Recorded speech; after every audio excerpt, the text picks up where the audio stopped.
With the term fake news increasingly defining agenda-driven news outlets like MSNBC, CNN, and others, the man known as America's toughest sheriff is taking action to stop the lies. One America's Rion reports. One American News spoke with Joe Arpaio and his attorney, Judicial Watch founder Larry Klayman, about the latest in their $300 million lawsuit against big media. We brought a lawsuit against CNN, Chris Cuomo, its primetime host, Jeff Zucker, its chief executive, Rolling Stone and Huffington Post, because they branded him a felon. Arpaio is still an 85-year-old convicted criminal.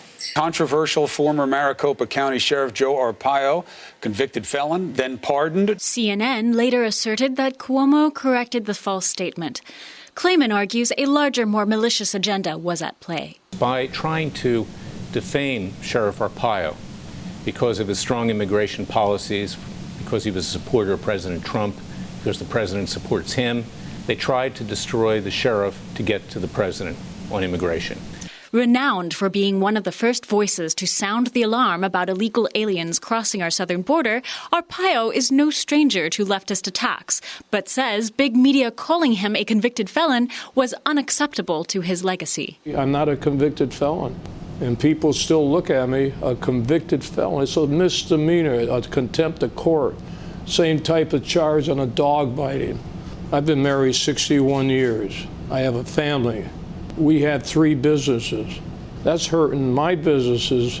I could take anything, but I think something has to be done. In 2017, Arpaio detained people who illegally crossed the border. An Obama-era court ordered Arpaio to stop. But Arpaio insisted he was enforcing the law, and the courts found Arpaio in contempt. President Trump then pardoned Arpaio within the month. But media continued to push the false narrative that Joe Arpaio was a convicted felon. Huffington Post and Rolling Stones issued footnote corrections, but Arpaio argues it was too little, too late. The left is vicious. They will destroy anyone that gets in their path. Klayman and Arpaio appeared before a D.C. court where big media admitted they had lied about Sheriff Joe Arpaio, but moved to have the case thrown out on the grounds they have a right to say and print lies. Then they say that Sheriff Arpaio is libel-proof. In other words, he's been so destroyed by them already that it doesn't really matter that they're destroying him even more with this false statement about him. It's unbelievable. It's an arrogant way of looking at things. It tells you that they think they own and rule the school, not just in the media, but generally in this country. The Supreme Court's Times v. Sullivan ruling is justification for media to defame so-called public figures, severely limiting a public figure's right to sue. But recently, there's a push to revisit the ruling.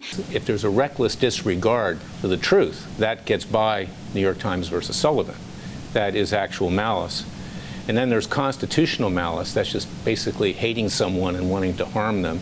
And that factors into a consideration of actual malice. And with a conservative Supreme Court, a revision of Times v. Sullivan may soon be in order. We're holding a lot of these left-wing organizations accountable. The news organizations need to be truthful when they publish things. Just days after this hearing by the D.C. court in what seemed a positive direction for Arpaio's case, a D.C. ethics panel suddenly recommended a 33-month suspension of Klayman's law license. Klayman says this is clearly an attempt to derail his efforts against powerful leftists at the top.